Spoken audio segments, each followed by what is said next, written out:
Hello, everyone.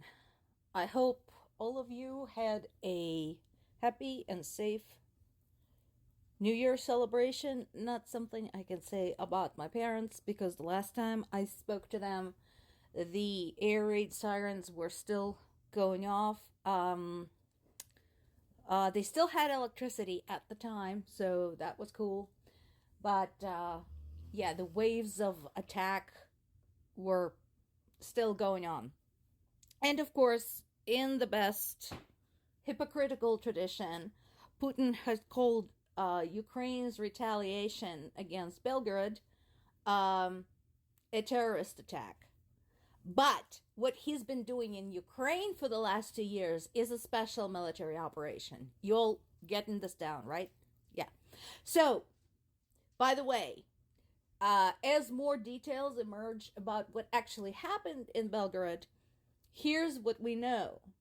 It is very likely that Ukrainian projectiles weren't even what killed people in Belgorod.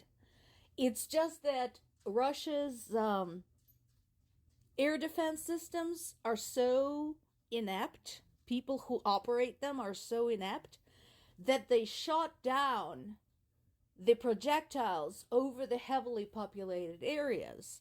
And what started the fires, damaged the buildings, etc., were actually the debris falling from the sky. Usually, what happens when Ukrainian air defense systems are working with that type of thing, when we have a wave approaching, they do their best to be proactive. So they try to detect these things a fair distance away and then try to shoot them down in less populated areas. It doesn't always work, again, considering the scale of the attacks, but that's what they do. They do the absolute best to not cause damage to civilians. Apparently, Russian air defense systems have no such concerns, and that's what happened. So the latest waves of attacks are an example of how sometimes the debris damage cannot be avoided. So in Odessa, the air defense contingent shot down 87 drones. So when you have that much, yeah, you will have debris raining from the sky. And unfortunately, there was damage to the residential building, and a 15-year-old boy got killed. In Lviv, which is pretty far off, that's into the western side of Ukraine, toward Poland, there's been severe damage to a museum. Like, what why did you target a museum? It's just, oh god. So this is typical. But remember, Ukraine defending itself is terrorism. Remember that. In addition, after the first massive attack, that's the one that was 3 days ago, if anybody's keeping score, there were more bodies found under the rubble in Kyiv. So far, we have 28 dead from that particular wave. And again, that we know of. Because remember, this was massive. I'm sure there were a lot of very frightened people around. And considering the scale of the damage is still being assessed, there might be more. But again, remember, Ukraine firing at military targets in Belgorod is terrorism. Yeah. Mm-hmm. And once again, Putin reiterated that he's not getting lost until his goals are achieved. And again, I invite everybody to consider how vague this statement is. It can literally be anything.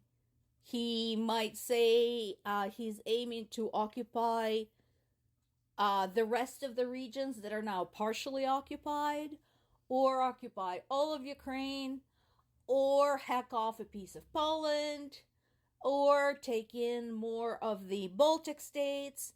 It literally can mean anything. So, honestly, everybody should just stop coddling this bastard. This is one of those times, again, when I agree with Zelensky. Yes, absolutely. Ukraine needs to ramp up its military production. There will have to be some very careful planning going on with that because, again, we're at war. So, where the manufacturing takes place is going to be extremely important. And another thing that, another conversation that's been in the works is Ukraine offering its services and its facilities as an experimental weapons lab, which again would be tremendously helpful. New York Times has been really shitty with their headlines lately. First of all, I really wish they would stop saying stuff like Ukraine is stalled at the front. It's not stalled. It's still moving. Just because you can't see it doesn't mean it's not happening. Do your fucking research, honestly, guys. You've been around long enough to know better. Second, what they're calling, the acts of sabotage, they're calling it guerrilla war. That, we need to kind of debate the semantics there, but yes, I think this is justified.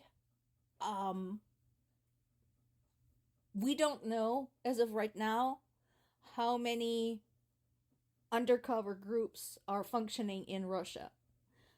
There's been a lot of speculation on the subject, and honestly, nobody knows and nobody should know because they're undercover. Duh. And good on them. So all of those, seemingly scattered and random attacks against military bases, military storage facilities, particularly supply trains, etc. Yeah. And again, people of Russia, this is hurting you. There is a way to stop this. End this war, and it all goes away. USA Today is not my favorite source because they are frequently biased and unreliable, but this was an interesting article, and I do suggest folks look it up and read it. This is about two photographers actually going into Ukraine and kind of experiencing the war from the ground. There is a nice little map showing their path from Poland into Ukraine, all the way, in the southeastern regions and then back. And look at that little narrow wedge that went to the Black Sea. Yeah. So they went into some pretty hot spots. So while they did this at great risks to themselves, and understandably their families were worried about that, I think we really need more of such eyewitnesses who go there and come back and tell people what they saw. Because there's one thing I've noticed in common among those who actually had a chance to experience what's happening in Ukraine right now, and that includes foreign representatives and ordinary people. All of them came back staunch supporters of Ukraine, even those of them who had doubts in the past. Having once been on the ground and seen what is happening there, they came back being very outspoken in support of Ukraine.